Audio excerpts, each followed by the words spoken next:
What we've done is we're making a connection between Point State Park and the North Shore by creating kind of a community celebration. It's about getting people onto our streets and supporting our businesses. Welcome back, and as we've already discussed, groups around the city are putting on events centered around the incoming draft to give people something coming into town, something to do when they're not enjoying the NFL experience. And from local entertainment, special events at local restaurants and bars, Chris, the Golden Triangle will be hopping in late April. Josh, and one group getting in on all the fun is P3R, who are hosting their Draft Day 5K road race on the draft's final day. We're joined in studio now by Troy Schooley, CEO at P3R, to provide more information on the draft's companion road race taking place on the 25th. Troy, thanks for joining us. Thanks for having me.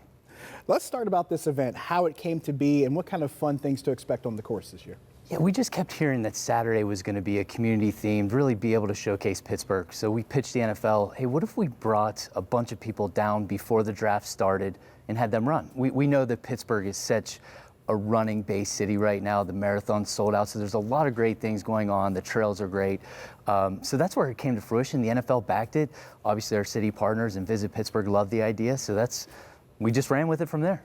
You talk about, the marathon, that being sold out. How many people are you expecting for this 5K? Yeah, we expect close to 5,000. We have 2,000 already registered, and we have 30 states covered in 5 countries already. So we know there's a lot of football fans coming from out of town looking for things to do, and this is just another option on Saturday morning. And on the subject of people coming in from out of town, you guys have done large events before. How do you expect to deal with the anticipated crowds? Yeah, I think that our plan is great. We're going to encourage people to continue to use public transit. But, get down there early, especially for the 5K. The opportunity to get into the draft footprint early that day is a benefit for 5K participants. So when you finish your race, 8:30, 8:45, the NFL is going to allow all participants of the 5K to get in early and experience that early kind of as a perk. So that's great that they're doing that for us. Which leads right to our next question. We were about to say, this finish is right near Point State Park, that footprint right there.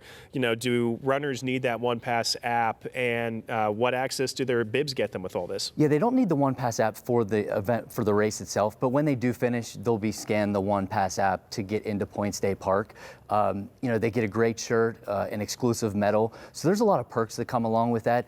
I think, frankly, another perk is getting down early to be able to get into the footprint, which is a super benefit on Saturday. So we're excited to welcome people really from around the world to the 5K as well as the draft. Now, the one thing running events and the draft have in common, road closures. And there's going to be some already in place. How will those be affected, and will there be more? Yeah, we've worked hand in hand with the NFL and the city to make sure that this is really temporary, minor disruptions before the footprint opens. So there'll be some temporary closures from 7 a.m. to 9 a.m. that day.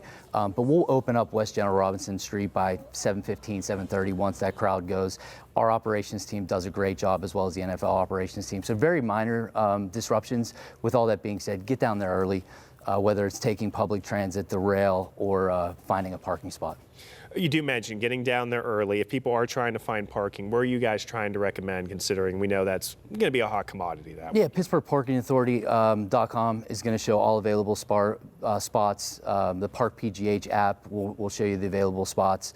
Obviously, the North Shore is going to kind of be off limits for parking. A lot of our runners are used to parking on the North Shore and coming to one of our start lines. So I'd find parking downtown, but really encouraging public transit. We're obviously enhanced coverage from all 4 cardinal directions. So jump on that bus or jump on the light rail and come down.